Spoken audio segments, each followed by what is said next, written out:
first lived in Latvia as a diplomat between 1996 and 1999, a few years after Latvia regained independence from the crumbling Soviet Union. I returned to live in Latvia in 2022. This podcast series is based on my observations and experience, with some history and comparisons with my home country of England on aspects of life in Latvia and things to see and experience.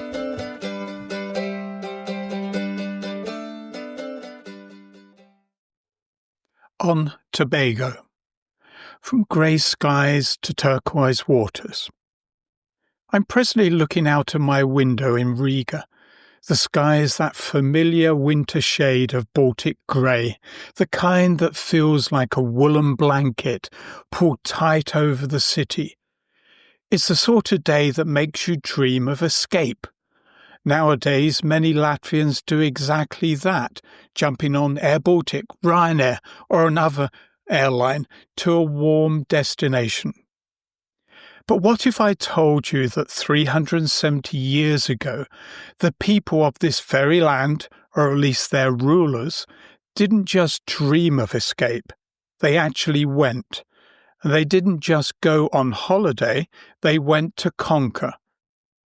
Today we will travel back to the 17th century, to a time when the Duchy of Courland, which is the modern-day Kurtzume region of western Latvia, punched well above its weight. We're going to discuss the period when Latvia had a colony in the Caribbean, the smallest European country to do so. A time when Latvian peasants and German nobles attempted to transform a tropical island into New Courland. So grab your tea or perhaps a rum cocktail as we set sail for Tobago.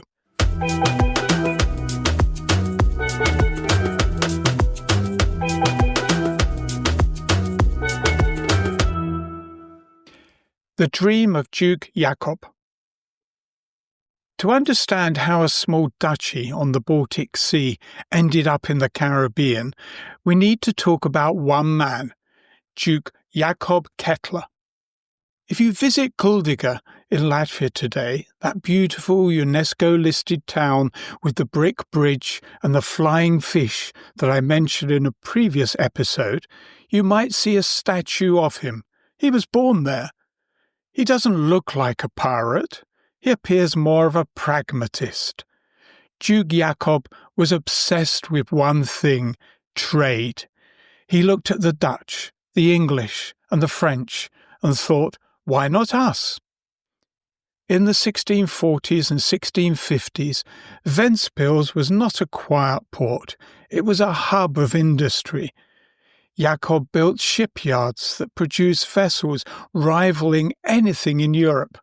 His flagship was a formidable frigate, Das Wapen der Herzogin von Courland, the arms of the Duchess of Courland, a double-decker modern ship with 45 cannons. Now imagine the scene. It's the 20th of May 1654. This wasn't the first attempt by Duke Jakob to colonize Tobago. The first in 1637 and the second in 1639 ended in failure, with the settlers succumbing to famine. This new massive ship, carrying 80 families of colonists and 124 soldiers, sails into a bay in Tobago. The captain of Das Wapen der Herzogin von Courland, Wilhelm Molens, drops anchor. They come ashore, likely sweating in wool uniforms that were designed for Baltic winters, and they plant a flag with a black crayfish on a red background. They named the bay Great Courland Bay. They built a fort and called it, with no points for originality, Fort Jakob. And just like that, the colony of Neu-Courland was established, and the island was renamed.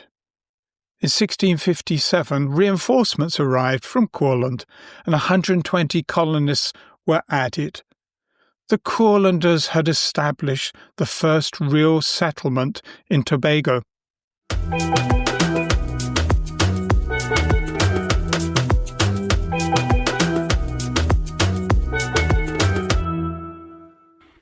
Life in New Courland. So what was life really like for a Latvian in the Caribbean? Well, first we must be honest about who these people really were. The officers and the Duke were German-speaking nobility, but the settlers? Many were local Courland peasants, possibly criminals or serfs who had been promised freedom. Some were mercenaries from Scandinavia. There's a record from 1691 of a Latvian peasant and his wife being deported to Tobago as punishment for a crime. Imagine that, exiled from the grey Baltic to a tropical paradise as a punishment. But it wasn't a paradise for them. The mortality rate was terrible. Tropical diseases that Baltic immune systems had never encountered before wiped out settlers faster than ships could bring them. And they weren't alone. They soon had neighbours. The Dutch established themselves on the other side of the island. For some time, they maintained an uneasy truce. The Courlanders cultivated tobacco, sugar and coffee to send back to Ventspils. They even attempted to trade with the indigenous Caribs, although relations were, let's say, volatile. There's a remarkable, almost tragic irony to the end of the colony. It didn't fall because of a great battle in Tobago. It fell because of geopolitics back home.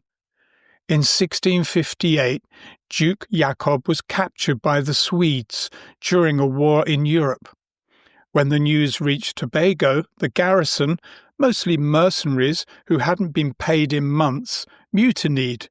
They essentially said, "The boss is in prison, we're out of rum, we surrender."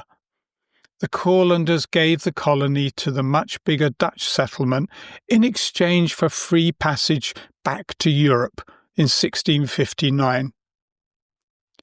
Duke Jakob eventually got his island back in a treaty with England, but the momentum was lost. By 1690, the Great Courland experiment was effectively over.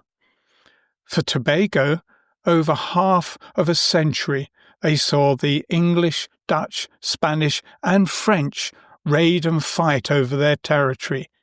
Each time the colonists destroyed the country. In fact, over 300 years of its history, Tobago changed hands 30 times, more than any other Caribbean island.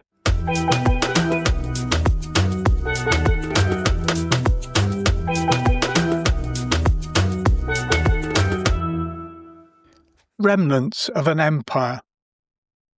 If you visit Tobago today, the legacy is quite visible, although you need to know where to look. The most obvious one is the map. On the northern coast, you will still find Great Courland Bay. It hasn't been renamed. It's still there, a nod to the Baltics, on a map of the Caribbean. In the town of Plymouth, near the site of the old settlement, is the Courland Monument. It's a modern white geometric structure designed by the Latvian-American sculptor Jānis Mintiks and erected in the 1970s. It stands as a strange, silent testament to this forgotten chapter.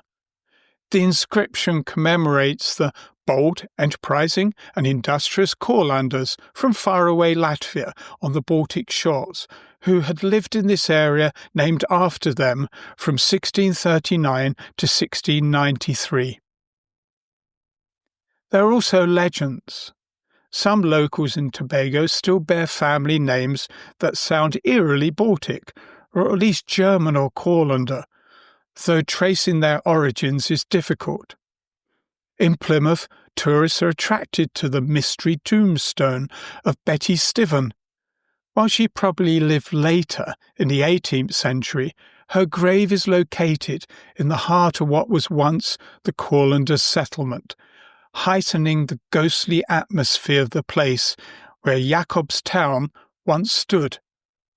A local grocery store still bears the name Courland, and Latvian diaspora groups from the US organise occasional midsummer festivals in the former Jakobstown, bringing Latvian folk dresses and customs.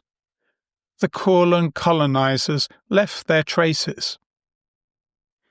Now back in Latvia, if you visit Kulziga, look for the environmental installation called Teleport. It's not a dusty old bronze man on a horse, it's Duke Jakob, but he's represented in a futuristic, metallic style, emerging from a kind of time portal. It symbolises his forward-thinking vision. He was a man out of time, trying to turn a small agrarian duchy into a global superpower. And in Ventspils, the Livonian Order castle features a digital exhibition about this period. You can view models of the ships that carried these poor, bewildered Courlanders across half the world. Plus, in Ventspils dock, a red neon sign on a storehouse reads Tobago. During Latvia's first independence between the world wars, the authoritarian regime used the story of Courland's Tobago as both an intriguing part of history and also a feature of Latvia's national mythology. A glorious patriotic past when powerful nations possessed colonies. Oh, Duke Jakob's ethnic background as a Baltic German was subdued. During the Soviet period, the mythology of Latvian Tobago was discontinued. After independence was regained in 1991, Latvian President Vaira Vīka-Freiberga, whose inauguration I attended on behalf of the British government, visited Trinidad and Tobago, and soon after, diplomatic relations were established between the two countries in 2003.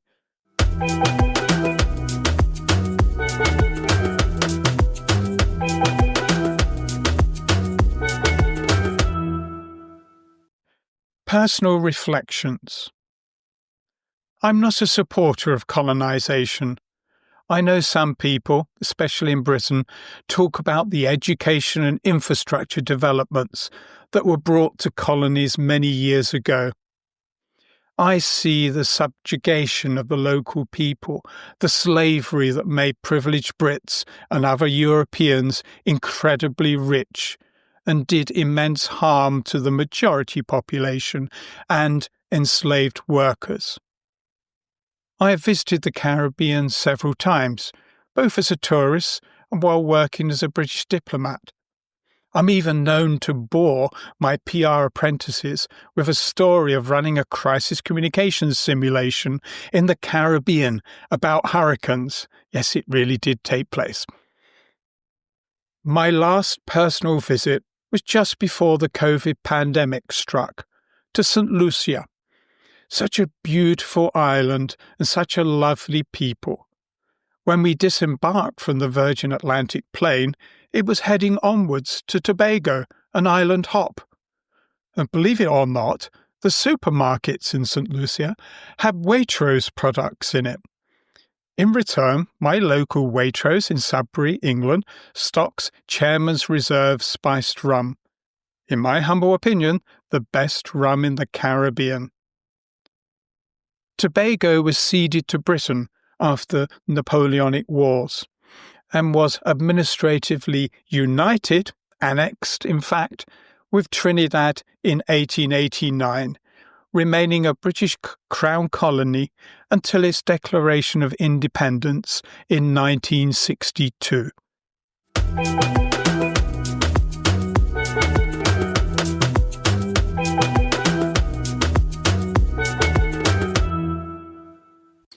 The what if. It's fascinating to play the what if game. If Sweden hadn't invaded, if the Duke hadn't been captured, Would I instead be recording this podcast from Riga, the capital of a global empire? Would there be a dialect of Latvian spoken in the Caribbean today, blending Baltic grammar with island slang?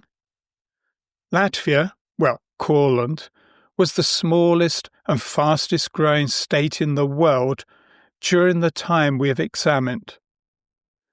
We may never know, but the next time you walk through the cobbled streets of Kuldīga or stand on the windy pier in Ventspils, look out towards the horizon. Those waves don't just reach Sweden. In a sense, they connect directly to a small, warm bay in the Caribbean, where for a fleeting, radiant moment the Duke of Courland dreamt of empire. Prieka.